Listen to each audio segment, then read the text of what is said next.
제주의 늦가을 바람은 생각보다 차가웠다. 갈대밭을 스치는 바람 끝에선 마치 오래된 사람의 한숨 같은 냄새가 났다. 해가 질 무렵 붉은 노을에 물든 바닷가 언덕 위 작은 카페 간판엔 조용히 새겨져 있었다. 경자의 자리. 그 이름처럼 그곳은 오롯이 한 사람의 시간으로 채워진 공간이었다. 이경자. 올해 이른을 앞둔 그녀는 여전히 새벽을 열었고 커피를 내렸으며 관광객들에게 간단한 식사와 수제차를 내놓았다.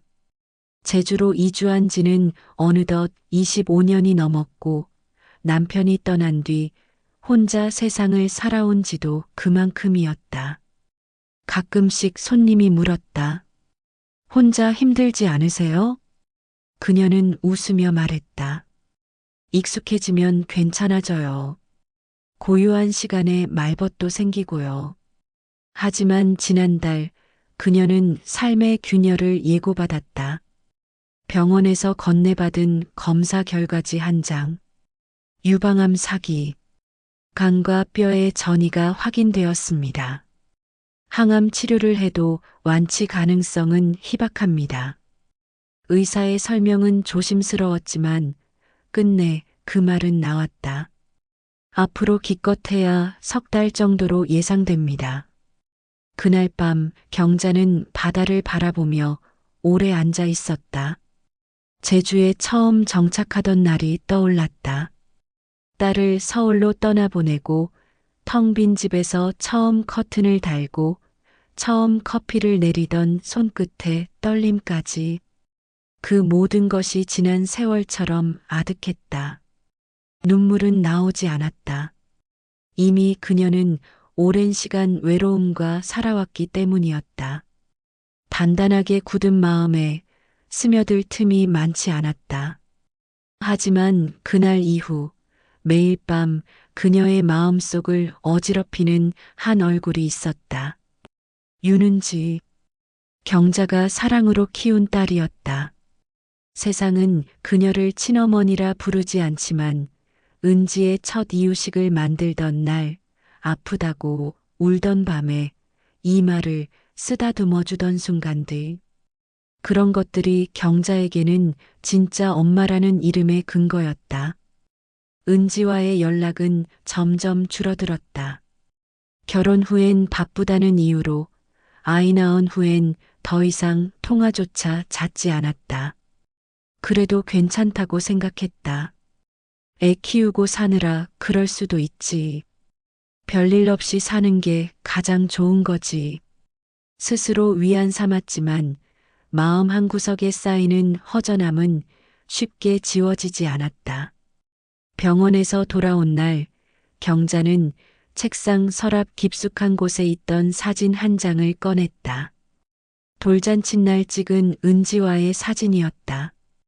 은지는 무럭무럭 자라 예쁜 아이가 되었고 경자는 세상 그 누구보다도 아이의 웃음에 기대어 살았다.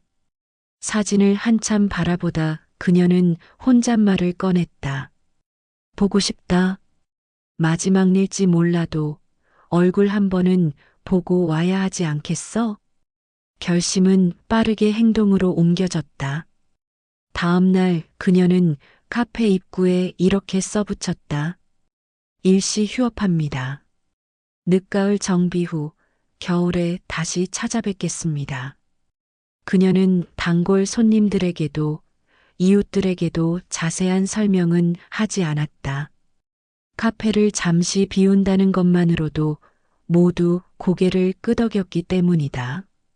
이경자는 그렇게 조용히 무언가를 준비하는 사람처럼 제주를 떠날 채비를 마쳤다. 떠나는 전날 밤 카페의 불을 일찍 껐다. 손수 걸레질을 하고 창문을 닫고 주방의 조미료 뚜껑 하나하나를 조였다. 마지막으로 혼자 차를 한 잔 내려 작은 테이블에 앉았다. 멀리서 파도 소리가 들려왔다. 세월이 흐르듯 아주 익숙한 그 소리였다. 경자는 중얼거렸다. 내 삶이 여기서 끝나더라도 은지 얼굴은 보고 가야지. 다음 날 새벽 그녀는 김포행 비행기에 올랐다. 한 손에는 작은 여행 가방, 다른 손엔 딸과 찍은 오래된 사진이 들려 있었다. 이른 아침 공항의 차가운 바람이 뺨을 스쳤다. 서울은 너무 오랜만이었다. 사람들의 발걸음은 바빴고 건물들은 어릴 적 기억보다 훨씬 높아져 있었다. 경자는 오랫동안 고개를 들고 그 풍경을 바라보았다. 그녀가 남겨두고 떠났던 시간들이 너무도 빠르게 지나간 듯 했다. 택시를 타고 은지의 집이 있는 강북의 아파트 단지로 향했다. 택시 창 너머로 보이는 서울은 화려했지만 경자의 눈엔 낯설게만 보였다. 집 앞에 도착했을 때 그녀는 한참을 서 있었다. 초인종을 누를 용기가 쉽게 생기지 않았다.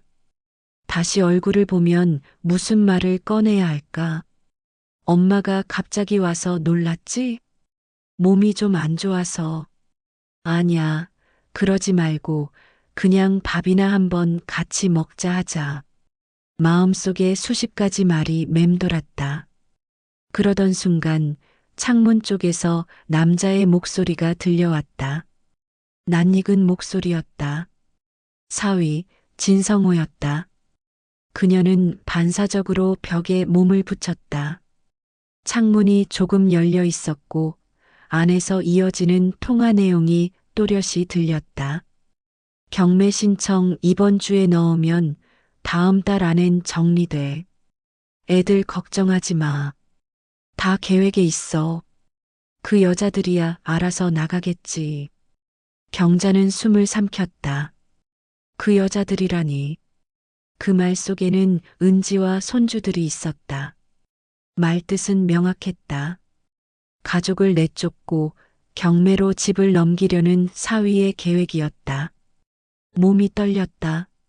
말문이 막혔다. 지금 이 순간 초인종을 누를 수 없었다. 그녀는 그대로 복도로 물러났고 입을 틀어막은 채 등을 벽에 기댔다.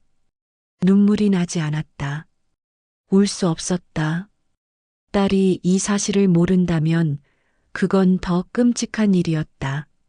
만약 알고 있다면 그건 역시 무너지는 일이었다. 경자는 조용히 계단을 내려왔다. 발끝에 힘이 풀려 걸음이 느려졌지만 반드시 돌아서야겠다는 생각만은 분명했다. 경자는 택시를 다시 불렀다. 기사에게 말했다. 공항으로 돌아가 주세요. 다시 제주로 돌아가는 비행기 표를 샀다. 그녀의 손은 여전히 떨리고 있었다. 하지만 마음은 하나로 정리되어 있었다. 이 아이 내가 지켜야 해요. 내게 남은 시간이 얼마 안 되더라도 그 아이가 무너지는 건 그냥 두고 볼 수 없어요. 그렇게 이경자의 싸움이 시작되려 하고 있었다.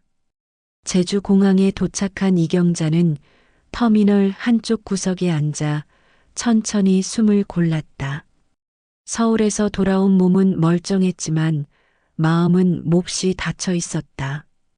사람들은 분주하게 지나쳤고 누군가는 기념사진을 찍으며 웃고 있었지만 그녀의 눈에는 그 모든 일상이 낯설게만 보였다. 서울에서 들은 진실은 단 하루 만에 그녀를 몇 년은 늙게 만든 듯 했다. 그날 밤 그녀는 다시 카페로 돌아오지 않았다. 자신의 집도 아닌 바닷가 근처에 있는 작은 여관의 오래된 방을 예약했다. 아직 아무에게도 이 사실을 말할 수 없었다. 그녀는 딸에게도 단골 손님들에게도 심지어 자신에게조차 그 말을 꺼낼 용기가 없었다. 대신 그녀는 메모장에 한 줄을 적었다. 은지를 구할 방법을 찾아야 한다고. 다음 날 아침 그녀는 차가운 바닷바람을 맞으며 익숙한 골목을 걸었다. 목적지는 분명했다. 카페 단골 손님 중 한 명이었던 민태식을 만나기 위해서였다. 그는 나이가 50을 조금 넘긴 남자로 늘 낡은 군용 점퍼를 입고 카페에 앉아 있었다. 커피는 항상 블랙, 설탕은 절대 넣지 않았고 말수가 적었다. 경자는 그가 처음에 외지인이라 생각했지만 알고 보니 퇴역 해군 장교 출신이었다고 했다. 최근에는 사설 조사 일을 하고 있다는 이야기도 들은 적이 있었다. 경자는 작은 탐정 사무소 앞에 섰다. 간판은 태식 민간조사라 쓰여 있었고 문 옆에 작은 종이 붙어 있었다. 상담은 예약제로만 운영됩니다. 경자는 조용히 문을 열고 들어갔다. 실내는 단출했다. 오래된 책상, 커피 포트, 그리고 벽에 걸린 해군 마크 하나. 태식은 경자의 얼굴을 보자마자 자리에서 일어섰다. 무슨 일이시죠? 놀란 듯한 태식의 표정에 경자는 가볍게 고개를 숙였다. 잠깐 이야기 좀 나눌 수 있을까요? 목소리는 떨리고 있었지만 눈빛은 단단했다. 태식은 잠시 망설이다 고개를 끄덕였다. 그는 커피 포트에 물을 올리고 오래된 가죽 소파에 경자를 앉혔다. 커피 잔을 받아든 경자는 한 모금 마신 뒤 천천히 입을 열었다. 딸 얘기입니다. 어릴 적부터 혼자 키웠어요. 남편이 떠난 뒤 제가 품에 안고 그 아이 하나만 바라보며 살았어요. 그렇게 커서 서울에서 좋은 남자 만나 결혼했는데 제가 서울에 다녀왔습니다. 얼굴 한번 보려고요. 말이 멈추었다. 목이 메어 더 이상 나오지 않았다. 태식은 말없이 그녀의 이야기를 기다렸다. 경자는 눈을 감고 한숨을 내쉰 뒤 다시 입을 열었다. 그런데 초인종을 누르려던 순간 사위의 목소리를 들었어요. 창문 너머로. 너무 뚜렷하게 들려서 오히려 제 귀를 의심했을 정도예요. 그 여자들은 곧 나가게 될 거라고 경매 신청을 넣는다고 제주로 내려가서 펜션을 차릴 거라고 했어요. 우리 은지와 아이들을 그 여자들이라고 불렀어요. 말을 끝낸 그녀는 커피잔을 내려놓았다. 손이 떨렸다. 태식은 무거운 얼굴로 물었다. 따님은 그 사실을 알고 계신가요? 경자는 천천히 고개를 저었다. 모르고 있어요. 아마도 아무것도. 모든 재산 관리를 사위가 맡고 있었거든요. 은지는 남편을 믿었으니까요. 태식은 조용히 몸을 뒤로 젖혔다. 침묵이 길어졌고 그 사이 경자의 숨결이 깊어졌다. 혹시 사위분 성함이 어떻게 되시죠? 진성호예요. 변호사고 강북 쪽에서 사무실을 운영하고 있어요. 태식은 작은 노트를 꺼내 몇 가지를 적기 시작했다. 그리고 고개를 들고 말했다. 경자 씨, 이건 간단한 문제가 아닙니다. 일단 진성호라는 사람에 대한 신용정보, 부채 내역, 부동산 관련 내역을 확인해 보겠습니다. 불법적인 자산 이동이 있거나 사기 전력이 있다면 바로 드러날 겁니다. 경자는 조용히 고개를 끄덕였다. 감사해요. 제가 할 수 있는 일이 별로 없어서 제 병도 오래 못 버틸 것 같고 뭔가라도 해야 할 것 같아서요. 그 순간 태식의 눈에 잠시 흔들림이 스쳤다. 그는 말없이 고개를 끄덕였고 다시 단단한 표정으로 돌아왔다. 제가 알아볼 수 있는 건 최대한 빠르게 조사해 보겠습니다. 하지만 그 전에 한 가지 여쭤봐도 될까요? 왜 딸에게 이 사실을 직접 말씀하지 않으세요? 경자는 말없이 창밖을 바라봤다. 푸르른 바다 너머 하얀 갈매기 한 마리가 멀리 날고 있었다. 말해봤자 믿지 않을 거예요. 은지는 그 사람을 너무 믿어요. 그리고 제가 직접 말하면 혹시라도 저를 원망할지도 몰라요. 괜한 오해가 생길 수도 있고요. 그 사람이 얼마나 능청스러운 사람인지 몰라요. 겉으론 정말 좋은 남편이에요. 말을 마친 그녀는 잔을 비우고 천천히 자리에서 일어났다. 그럼 부탁드릴게요. 며칠 안에 다시 연락드릴게요. 병원 예약도 있어서 경자의 뒷모습은 작지만 단단했다. 그녀는 오늘 오래 참고 있던 벽 하나를 넘은 듯 했다. 사무실 문이 닫히고 태식은 책상에 앉아 다시 노트를 들여다보았다. 진성호, 변호사, 강북. 그의 손은 빠르게 키보드 위를 움직였다. 검색창에 이름을 입력하자 관련 기사와 로펌 정보가 떠올랐다. 경력, 수임 이력, 사진까지. 태식은 천천히 한 줄씩 눈으로 훑었다. 표정은 점점 굳어졌다. 한 가지 이상한 점이 있었다. 최근 몇 달간 그의 이름이 부동산 투자 소송과 도박 관련 민원 기록에 반복적으로 등장하고 있었던 것이다. 단순한 우연이라고 보기엔 지나치게 자주. 태식은 모니터를 응시한 채 중얼거렸다. 이 사람 뭔가 있다. 그는 의자에 몸을 기댄 채 잠시 눈을 감았다. 이 일 단순한 가정 문제만은 아닌 것 같다. 누군가는 거짓을 쌓고 있고 누군가는 진실을 묻으려 하고 있었다. 그리고 그 중심엔 자신의 남은 시간을 걸고 움직이기 시작한 한 노년의 여자가 있었다. 이제부터 이 싸움은 그녀 혼자가 아니었다.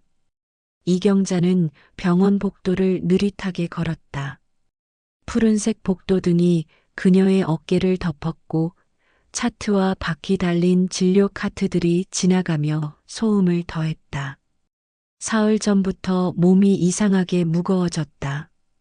자고 일어나도 피로는 가시지 않았고 손가락 끝에서 저릿한 통증이 올라왔다. 서울에서 돌아온 이후로 그 증상은 더 심해졌다. 의사의 말은 조심스러웠지만 명확했다. 암세포의 확산 속도가 예상보다 빠릅니다. 항암 치료를 더 미룰 경우 전신 장기 기능에 치명적인 영향을 줄 수 있습니다. 이경자는 진료실 창밖을 바라보며 대답했다. 조금만 더 생각해 보겠습니다. 의사는 고개를 끄덕였지만 표정은 어두웠다. 병원 앞 벤치에 앉은 이경자는 숨을 깊이 들이쉬었다. 파란 가운을 입은 간호사들이 바삐 오가고 누군가는 울고 누군가는 웃으며 문을 드나들고 있었다. 모두에게 각자의 사연이 있는 공간이었다. 그 와중에 그녀는 딸의 안위를 위해 싸우는 자신이 조금 낯설게 느껴졌다. 평생 남을 미워해 본 적이 없는 사람이었기에 더욱 그랬다. 진성호의 목소리는 여전히 그녀의 귓가에 생생했다. 그 여자들은 다 나가게 될 거야. 경자는 눈을 감고 손등을 꼭 쥐었다. 자신의 병보다도 더 무서운 것이 바로 그 말 한마디였다. 자신이 없는 세상에서 딸이 그리고 아이들이 어떤 지옥을 마주하게 될지 상상하는 것만으로도 숨이 막혔다. 그날 오후 그녀는 다시 민태식의 사무실을 찾았다. 태식은 그녀가 들어서자 말없이 자리에서 일어났다. 표정에는 이전보다 더 단호한 기색이 배어 있었다. 그는 조용히 커피를 내리고 그녀 앞에 잔을 내밀었다. 말씀드릴 게 있습니다. 경자는 가볍게 고개를 끄덕이며 잔을 받았다.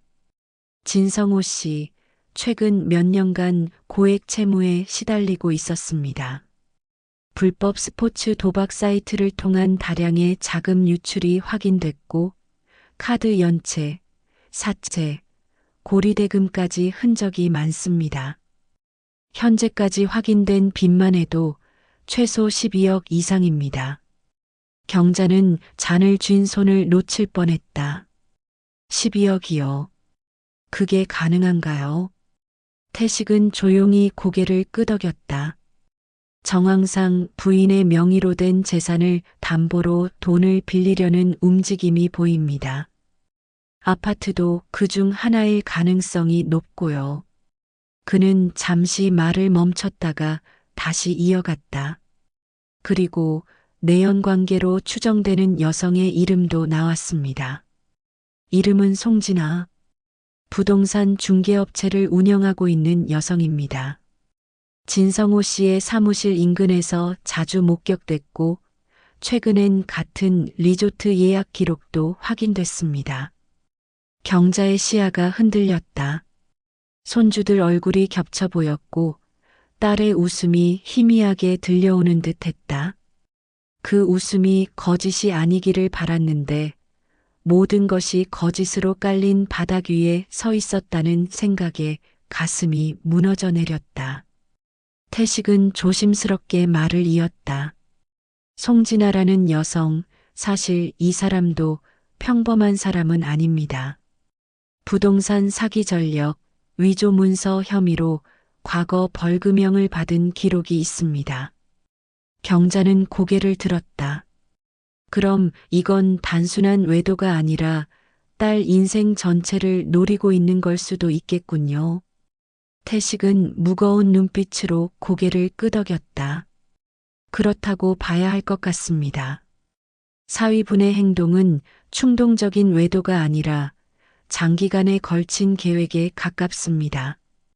경자는 손을 무릎 위에 올려놓고 천천히 주먹을 쥐었다. 그리고 중얼거렸다. 그 아이가 너무 착했어요. 믿는 사람한테 한 번도 반기를 든 적이 없는 아이예요. 태식은 노트를 덮었다. 이제 다음 단계는 증거 수집입니다. 일단 진성호 씨의 사무실 내부를 조사해 봐야 합니다. 직접 들어가시겠다는 뜻은 아닙니다. 제가 조치할 수 있습니다. 경자는 순간 고개를 저었다. 아니에요. 제 일은 제가 해야 해요. 제 손으로 봐야 해요. 그래야 확신할 수 있을 것 같아요. 태식은 망설이다 말했다. 하지만 위험합니다. 그 안엔 서류들이 있고 CCTV나 알람 시스템이 있을 가능성도 있어요. 경자는 조용히 고개를 끄덕였다. 그래도 괜찮습니다. 저한텐 시간이 별로 없어요. 병원에서 오래 못 버틸 거라고 했습니다. 태식은 말없이 그녀를 바라보았다. 오랜 침묵 끝에 그가 말했다. 그럼 제가 도와드리겠습니다. 신중하게 움직이죠. 기회는 하루뿐일 겁니다. 진성호 씨가 점심시간에 사무실을 비울 때 제가 사무실 청소를 담당하는 분을 통해 시간을 조율해 보겠습니다. 이야기가 끝난 뒤 두 사람은 사무실 바깥으로 함께 나섰다. 저녁이 내리고 있었다. 바람은 제법 매서웠지만 그 안엔 싸늘함보다도 더 단단한 기운이 있었다. 경자는 고개를 들고 하늘을 바라보았다. 하루하루 살아갈 이유가 선명해지는 기분이었다. 그날 밤 그녀는 오래된 다이어리를 꺼냈다. 다이어리 속엔 은지가 초등학생이던 시절 편지처럼 써준 메모가 끼워져 있었다. 엄마, 밥 차려줘서 고마워요. 우리 엄마는 최고예요. 그 글씨는 엉성했지만 사랑이 묻어 있었다. 경자는 조용히 웃었다. 그리고 속으로 되뇌었다. 끝까지 널 지켜줄게. 내게 남은 힘으로 다 지켜줄 거야. 서울로 다시 향하는 비행기 안에서 이경자는 손바닥 안쪽을 자꾸 문질렀다. 피가 통하는지, 통증이 느껴지는지 확인하려는 듯한 움직임이었다. 마음속에는 떨림이 있었다. 며칠 전 서울의 아파트 앞에서 들었던 그 말들, 민태식이 전해준 진성호의 채무 내역과 내연녀의 존재. 모든 것이 거짓 위에 쌓여 있다는 확신은 있었지만 그 실체를 눈으로 확인해야만 비로소 움직일 수 있을 것 같았다. 공항에서 내려오는 길, 태식과 연락이 닿았다. 진성호는 오늘 오후 1시부터 외부 회의로 사무실을 비운다고 했다. 시간은 1시간 남짓. 그 사이에 사무실 내부를 정리하고 빠져나와야 했다. 청소 업무를 담당하는 이모가 도와주기로 했고, 감시 카메라의 각도도 일시적으로 조정해 두었다는 설명을 들었다. 가능성은 있다. 하지만 위험도 있었다. 사무실은 강북의 낡은 건물 5층에 있었다. 평범한 로펌이라는 간판이 걸려 있었고 출입구엔 도어락이 설치되어 있었다. 청소 아주머니가 문을 열어주었다. 경자는 그녀에게 조용히 인사하고 안으로 들어섰다. 내부는 생각보다 넓었고 진열장은 깔끔하게 정돈되어 있었다. 테이블엔 사건 기록들이 가지런히 놓여 있었고 화분에는 조화가 꽂혀 있었다. 사람을 속이기엔 더없이 적절한 공간이었다. 태식은 곧바로 컴퓨터 쪽으로 갔고 경자는 책상 서랍을 뒤지기 시작했다. 손끝이 바들거렸지만 멈출 수 없었다. 한 장 한 장 넘기며 문서의 제목을 훑쳤다. 계약서, 등기 서류, 고객 정보 리스트 대부분은 사건 관련 문서였지만 중간에 한 폴더가 눈에 들어왔다. 노란색 파일 폴더. 겉면에는 이렇게 적혀 있었다. 강북 D 아파트 경매. 경자의 눈이 흔들렸다. 손에 든 파일을 열었다. 첫 장에 주소가 적혀 있었다. 자신의 딸 윤은지가 살고 있는 아파트였다. 그 밑에는 신청인 이름이 있었다. 진성호. 오른쪽 하단엔 접수 예정일이 적혀 있었다. 다음 주 수요일. 무릎이 꺾일 뻔했다. 서랍 위에 손을 짚고 간신히 중심을 잡았다. 이건 현실이었다. 사위는 단순히 빚에 쫓기는 것이 아니라 명확히 계획을 세워 딸과 손주들을 내쫓으려 하고 있었다. 그녀는 손을 들어 그 페이지를 스마트폰으로 하나하나 촬영했다. 파일은 원위치로 돌려놓았고 다른 서류들을 훑쳤다. 그러다 또 하나의 폴더를 발견했다. 안쪽에 사진이 끼워져 있었다. 두 남녀가 어깨를 나란히 한 채 바닷가를 배경으로 웃고 있는 모습. 사진 뒷면에 짧은 문구가 적혀 있었다. 진아, 곧 우리의 새 출발. 경자는 사진을 가만히 바라보다 손가락으로 글씨를 짚었다. 지난 30년을 단 한 문장으로 무너뜨릴 수 있다는 걸 처음으로 실감하는 순간이었다. 한쪽 구석에서 태식이 손짓을 보냈다. 컴퓨터 내에서도 일부 금융 기록과 이메일 복사본을 확보했다는 이야기였다. 지금이 빠져나올 타이밍이라는 신호이기도 했다. 경자는 폴더들을 정리하고 책상을 원래대로 되돌려 놓았다. 서랍을 닫으며 마음속으로 말했다. 아직 들키면 안 돼요. 아직 이 아이에게 말할 준비가 안 됐어요. 사무실을 나와 복도를 걸을 때 그 끝에서 익숙한 그림자가 올라오는 것이 보였다.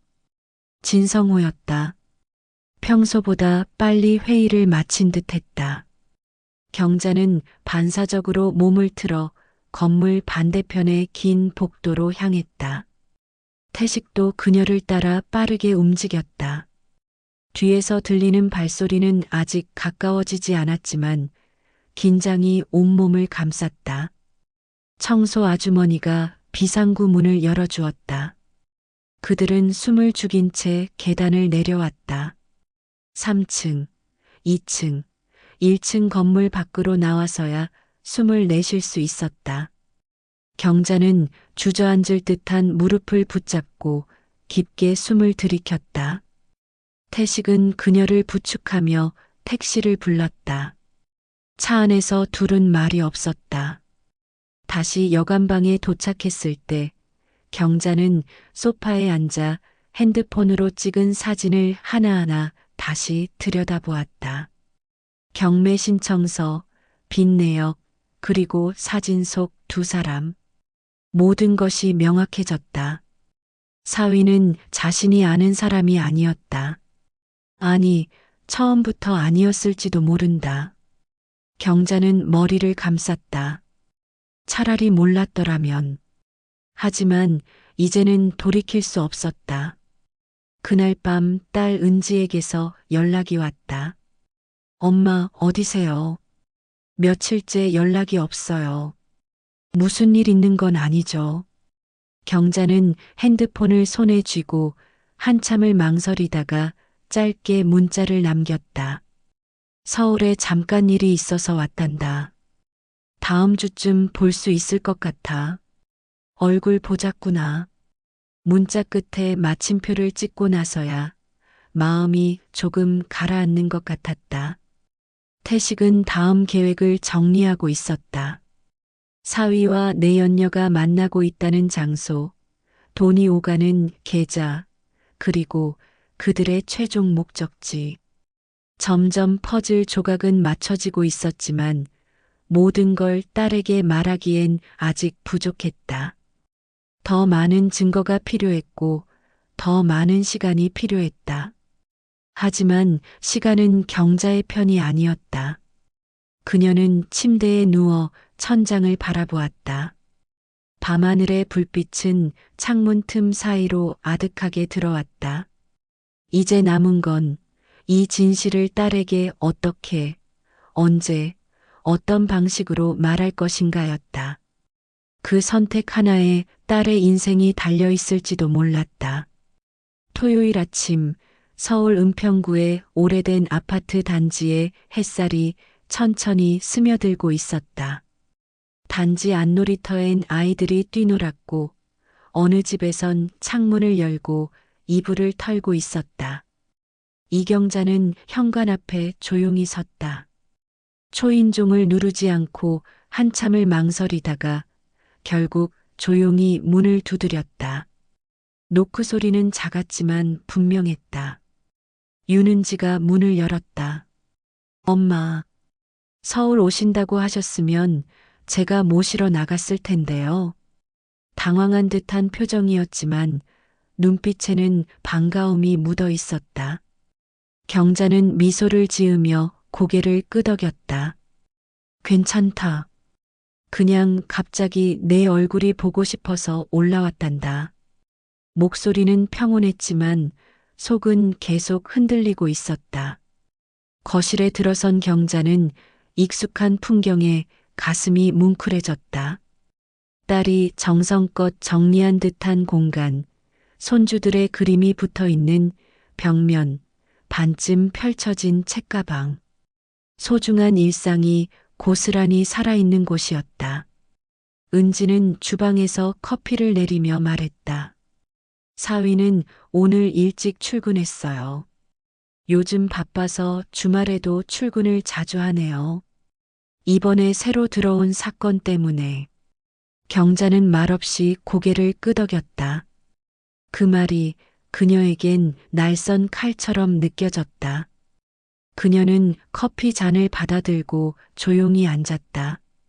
은지는 웃으며 옆에 앉았다. 엄마, 요즘은 좀 어떠세요? 치료는 계속 받으시는 거죠? 목소리엔 걱정이 배어 있었지만 동시에 일상에 지쳐 있는 듯한 피로함도 느껴졌다. 경자는 천천히 입을 열었다.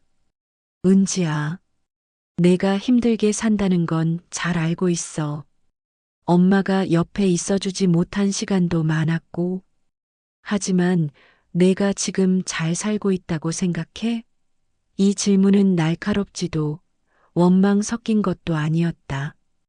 단지 진심에서 비롯된 울림이었다. 은지는 순간 눈을 크게 떴다. 무슨 말씀이세요, 엄마? 저희 잘 살고 있어요. 성호 씨는 요즘 많이 바쁘지만 늘 가족 위해 열심히 일하고 있고 아이들도 건강하게 잘 자라고 있고 말끝이 흐려졌다. 경자는 고개를 끄덕이며 조용히 말했다. 그래, 그런 줄 알았어. 내가 그렇게 말할 줄 알았어. 잠시 침묵이 흘렀다. 창밖에선 아이들의 웃음소리가 들려왔고 주방에선 커피포트에 미세한 김이 났다. 경자는 손에 든 커피잔을 식탁 위에 내려놓으며 조심스럽게 말을 이었다. 혹시 성우가 너 몰래 무언가 하고 있는 건 없을까? 내 명의로 된 재산을 다른 용도로 사용하고 있지는 않을까? 은지의 얼굴이 굳었다. 엄마, 그게 무슨 말씀이세요?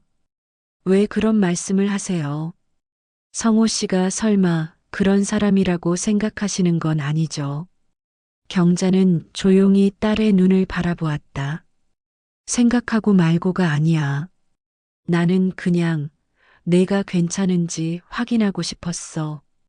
은지는 잠시 침묵했다. 그러다 작게 중얼였다. 엄마, 저 그 사람 믿어요. 결혼한 지 벌써 10년이에요. 힘든 일도 많았고 싸운 날도 있었지만 적어도 저한테 거짓말을 할 사람은 아니에요. 그런 사람 아니에요. 경자는 더는 말을 잇지 않았다. 이 말이 딸을 찌른다는 걸 알았다. 그리고 그날이 오늘은 아니라는 것도 알았다. 그녀는 자리에서 일어났다. 알았어. 갑작스레 와서 미안하다. 그저 얼굴 한번 보면 좀 나을 것 같아서. 그리고 내가 건강하면 그걸로 된 거야. 은지는 망설이다가 어머니를 안아주었다. 엄마도 무리하지 마세요. 다음에 같이 병원에도 가드릴게요. 경자는 딸의 등을 토닥이며 말했다. 그래, 다음엔 꼭 그러자. 그렇게라도 곁에 있고 싶었단다. 집을 나서며 경자는 마음이 무거웠다. 진실을 보여주지 못한 죄책감과 지금 보여준다면 더 큰 상처를 입힐 것 같다는 두려움이 동시에 그녀를 짓눌렀다. 거짓을 계속 지켜보는 일도 진실을 드러내는 일도 모두 고통이었다. 그날 저녁 민태식에게서 연락이 왔다. 조사하던 송진아라는 여성이 며칠 전 거액의 보험 계약을 새로 체결했다는 정보였다. 보험 수익자 명단에 놀랍게도 진성호의 이름과 함께 다른 남자의 이름도 있었다. 태식은 말했다. 뭔가 더 깊은 게 있습니다. 단순한 불륜이 아닐 가능성이 높습니다. 경자는 창밖을 바라보았다. 서울의 밤은 늘 붐볐고 사람들은 서로의 고통을 모른 채 지나쳤다. 하지만 그녀는 멈출 수 없었다. 딸을 위해, 손주들을 위해, 그리고 자신이 살아온 모든 시간을 위해 이 싸움을 끝까지 끌고 가야 했다. 민태식은 새벽녘부터 컴퓨터 앞에 앉아 있었다. 밤새 정리한 보고서와 통신 내역, 송진아 관련 서류들을 펼쳐두고는 모니터를 응시하고 있었다. 송진아, 진성호, 그리고 강정윤. 새롭게 등장한 이름이었다. 보험 계약자 명단에서 확인된 인물로 진성호와의 연관성은 불분명했지만 자금 흐름을 따라가다 보니 곳곳에서 이 이름이 스치듯 등장하고 있었다. 강정윤은 과거 사기 전과가 있었고 한때 투자자문회사를 차렸다가 돌연 폐업한 인물이었다. 하지만 최근 송진아가 설립한 부동산 법인의 자금 계좌에 수차례 입금을 한 사실이 포착됐다. 돈의 출처는 대부분 불분명했다. 특히 한 입금 내역은 아예 가상화폐 거래소를 경유하고 있었다. 태식은 고개를 돌려 창밖을 바라보았다. 하늘은 여전히 어두웠고 거리에 가로등 불빛만이 깨어있는 세상이었다. 이건 단순한 내연관계나 불륜의 문제가 아니었다. 더 복잡하고 더 깊은 무언가가 뒤엉켜 있었다.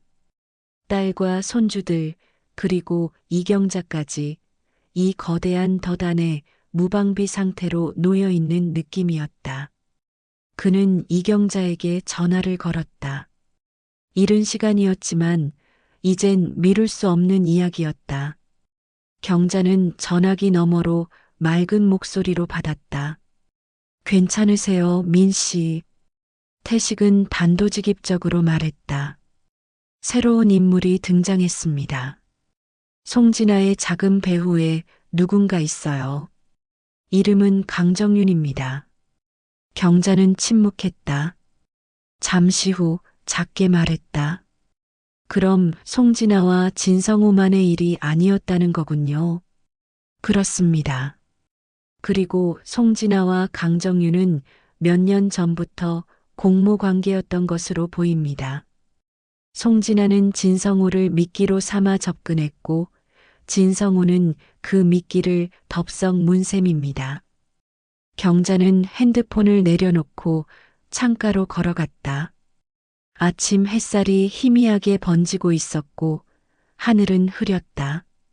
지난 몇 주 동안 숨겨진 진실들이 하나씩 드러나고 있었지만 마음은 더욱 무거워졌다. 진성우가 단순히 욕심 많은 사위였던 게 아니었다. 그는 누군가의 손에 의해 유혹당하고 조종당하며 결국엔 가족까지 이용하는 사람이 되어버린 것이었다. 그날 오후 민태식은 직접 강정윤의 사무실을 찾았다. 허름한 오피스텔 안 정윤은 느긋한 표정으로 태식을 맞이했다. 그는 태식의 존재를 이미 알고 있는 듯한 눈빛이었다. 뭘 도와드릴까요? 라는 말 대신 그는 말했다. 그 여사님한텐 참 미안하군요. 가족이라는 게 참 속을수록 아프잖아요. 태식은 정윤의 눈을 가만히 응시했다. 그가 이 판의 설계자라는 확신이 들었다. 그가 움직였고 송진아가 실행했고 진성우는 덫에 걸린 재물이었다. 정윤은 여유롭게 웃으며 말했다. 다들 자기 선택대로 산 거예요. 송진아는 기회를 잡았고 성우는 욕망을 택했죠. 그 여사님은 너무 착하셔서 문제죠. 태식은 자리를 박차고 일어났다. 이 대화는 더 나아가 봐야 무의미했다. 그는 되돌아가는 길에 경찰청의 한 지인을 떠올렸다. 더 이상 개인적으로 움직이는 것만으로는 부족했다. 이 사건은 범죄의 경계에 와 있었다. 경자는 그날 병원에 있었다. 몸 상태는 점점 나빠지고 있었다. 의사는 정중하게 말했다. 이제는 치료보다 통증 조절에 집중하셔야 할 시기입니다. 더 이상 항암 치료는 권장되지 않습니다. 경자는 담담하게 고개를 끄덕였다. 아프다기보다는 힘이 빠져가는 기분이었다. 그럼에도 그녀는 말했다. 아직 할 일이 있어요. 아이들을 지켜야 하거든요. 의사는 말없이 차트를 정리했다. 그녀의 눈빛엔 흔들림이 없었다. 병실에 돌아온 뒤 그녀는 침대 곁에 앉아 사진 한 장을 꺼내 들었다. 어릴 적 윤은지가 그림을 그려준 사진이었다. 엄마랑 나 해바라기. 그림 속 두 사람은 손을 잡고 웃고 있었다. 민태식은 다음 계획을 짰다. 경찰에 사건의 실체를 제보하고 동시에 강정윤과 송진아의 계좌 추적을 의뢰할 준비를 마쳤다. 그러나 결정적인 것은 아직 경자의 선택이었다. 진실을 딸에게 알려야 할지 아니면 이대로 묻고 갈지. 다음 날 아침 경자는 태식에게 말했다. 말하겠습니다. 진실을요. 너무 늦기 전에. 태식은 고개를 숙였다. 그 말에 담긴 무게를 알기에 그저 묵묵히 그녀를 따르기로 했다. 이 싸움은 이제 마지막 고비를 향해 가고 있었다. 이경자는 아침 일찍 윤은지에게 전화를 걸었다. 집 근처에 있는 공원에서 잠깐 만나자는 말에 은지는 망설이지 않고 나왔다. 평소와 달리 화장은 하지 않았고 머리도 정돈되지 않은 채였다. 밤새 잠을 설친 듯한 얼굴이었다. 경자는 공원 벤치에 앉아 있었다. 나뭇잎 사이로 비치는 햇살은 부드러웠지만 그녀의 눈빛은 깊고 무거웠다. 은지가 다가오자 경자는 자리에서 일어나 인사했다. 왔구나. 잘 잤니? 인사는 짧았고 두 사람은 자연스럽게 벤치에 나란히 앉았다. 잠시 침묵이 흘렀다. 바람이 불었고 나뭇잎 몇 장이 무릎 위에 떨어졌다. 경자는 먼저 입을 열었다. 은지야, 엄마가 오늘은 거짓 없이 다 말하려고 왔다. 내가 알아야 할 것들이 있어서. 은지는 조심스럽게 고개를 끄덕였다. 무슨 일이에요, 엄마? 며칠 전부터 느낌이 이상했어요. 무언가 감추시는 것 같아서 그 말에 경자는 눈을 감았다가 떴다. 그리고 가방에서 작은 서류철을 꺼내 딸의 손에 쥐어주었다. 여기 너희 집 경매 관련 서류야. 신청자는 진성호. 내 사위이자 너의 남편이지. 그는 오래전부터 너 몰래 너 명의의 아파트를 담보로 대출을 받았고 상환하지 못해서 결국 경매 절차를 밟고 있어. 다음 주 수요일이 접수 예정일이란다. 은지의 손이 떨렸다. 서류를 펼치지도 못한 채 경자를 바라보았다. 엄마, 이게 무슨 말도 안 돼요. 성호 씨가 왜 그런 짓을 해요? 우리 가족인데요. 아이들이 있는 집인데요. 경자는 눈을 똑바로 마주보며 말했다. 나도 믿고 싶지 않았어. 근데 이건 내가 직접 확인한 진실이야. 은지는 마침내 서류를 펼쳤다. 낯익은 주소, 남편의 이름, 아파트 시세와 대출 내역, 그리고 마지막 장에 적힌 경매 예정일. 손끝이 파르르 떨렸다. 눈동자가 붉어졌고 입술이 바르르 떨렸다. 엄마, 이게 진짜라면 그 사람은 대체 뭘 한 거예요? 왜 이런 걸 혼자 짊어지셨어요? 왜 저한테 말 안 하셨어요? 경자는 조용히 손을 내밀어 딸의 손등을 감쌌다. 내가 감당할 수 있을지 몰라서 그랬어. 내가 더 버틸 수 있을 줄 알았어. 하지만 이제 시간이 없어. 내가 곧 너 옆에 오래 있을 수 없을지도 모르니까. 병원에서 그렇게 말하더라. 치료보다는 통증 조절을 하라고. 은지의 눈에서 눈물이 흘렀다. 그녀는 고개를 숙인 채 흐느꼈다. 그 모든 것이 너무 빠르게 쏟아지고 있었다. 엄마의 병, 남편의 배신, 그리고 숨겨진 진실. 경자는 딸의 어깨를 가만히 감싸 안았다. 미안하다. 하지만 이제는 내가 결정을 해야 할 시간이야. 내가 지킬 건 무엇이고 놓아야 할 건 무엇인지. 그 순간 핸드폰이 울렸다. 민태식이었다. 경자는 수신을 눌렀다. 네, 민 씨. 태식의 목소리는 단호했다. 강정윤이 체포됐습니다. 계좌 추적이 결정적이었습니다. 송진아는 아직 도주 중이지만 곧 잡힐 겁니다. 진성호는 경찰에 출두하겠다고 했습니다. 직접 자백하겠다고 연락이 왔습니다. 경자는 고개를 끄덕이며 말했다. 알겠습니다. 이제 끝이 보이는군요. 통화를 마친 뒤 그녀는 딸을 바라보았다. 은지야, 세상에 영원한 진실은 없어. 사람도 변하고 상황도 달라지지. 하지만 내 아이들만은 지켜야 해. 그게 엄마가 너한테 해줄 수 있는 마지막 말이야. 은지는 눈물을 닦으며 고개를 끄덕였다. 목소리는 작았지만 단단했다. 엄마, 저도 이제 도망치지 않을게요. 싸울게요. 우리 아이들 위해서, 그리고 엄마 위해서. 경자는 웃었다. 그 웃음엔 슬픔도 있었지만 어쩌면 안도감이 더 컸다. 지금 이 순간 딸이 다시 일어섰다는 것을 느꼈기 때문이었다. 사랑이란 결국 가장 가까운 사람에게 가장 아픈 진실을 말하는 용기에서 시작된다는 걸 그녀는 다시금 깨닫고 있었다. 가을이 깊어질 무렵 하늘은 유난히 높고 푸르렀다. 나뭇잎은 붉게 물들었고 바람은 사뭇 쓸쓸했다. 서울 서부지법 형사재판정의 방청석엔 몇 명의 사람들이 조용히 앉아 있었다.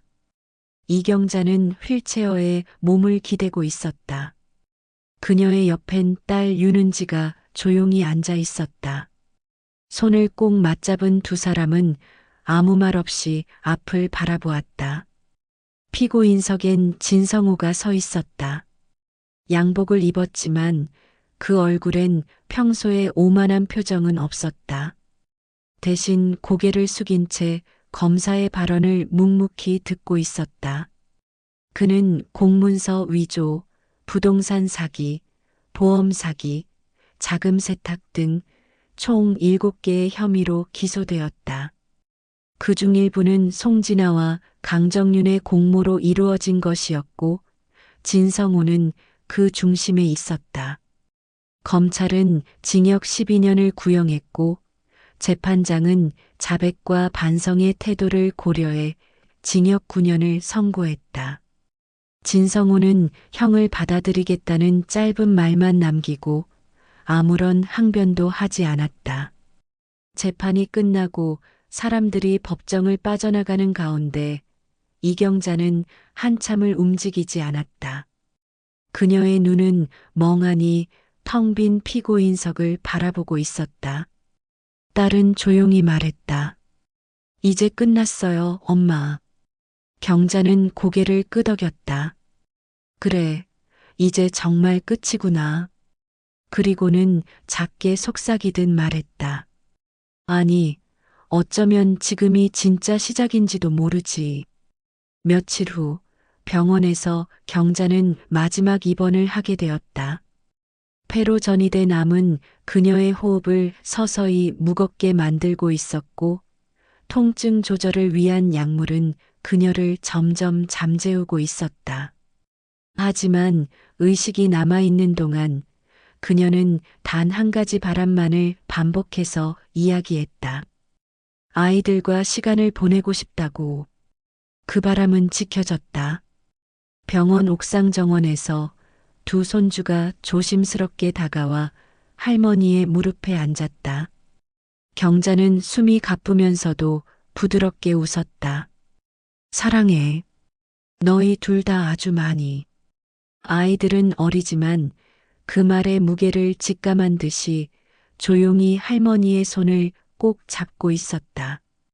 그날 밤 윤은지는 병실 침대 옆에서 어머니의 손을 잡고 있었다. 엄마는 깊은 숨을 들이쉰 뒤 조용히 눈을 떴다. 은지야, 내가 많이 부족한 엄마였지. 미안하다. 윤은지는 고개를 저었다. 아니에요, 엄마. 저는 엄마 덕분에 다시 살아났어요. 엄마가 저를 구했어요. 경자는 작게 웃었다. 그러면 됐다. 너만 잘 살면 엄마는 충분해.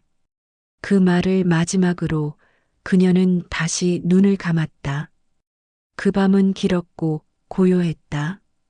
그리고 다음 날 새벽 하늘은 맑았으며 세상은 아무 일도 없던 듯 평화로웠다.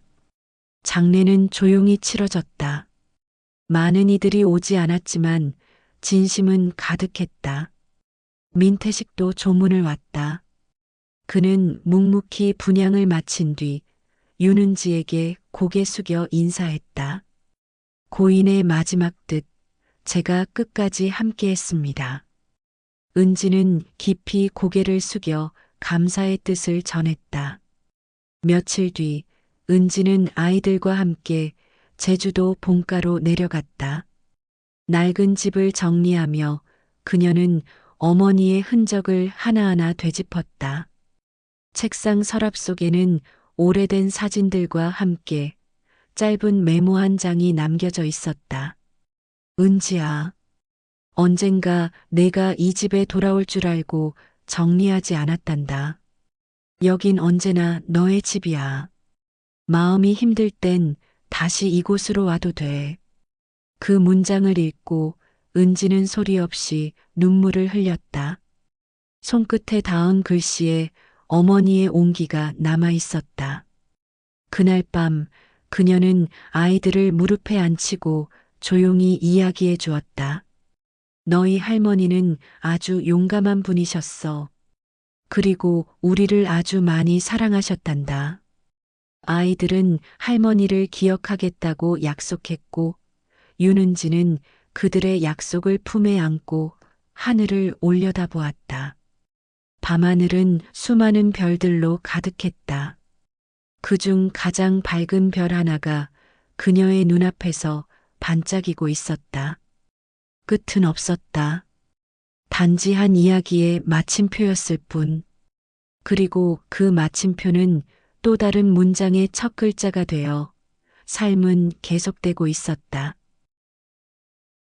우리 삶엔 누구에게나 숨겨진 이야기가 있습니다. 때론 아픔 뒤에야 비로소 피어나는 꽃이 있죠.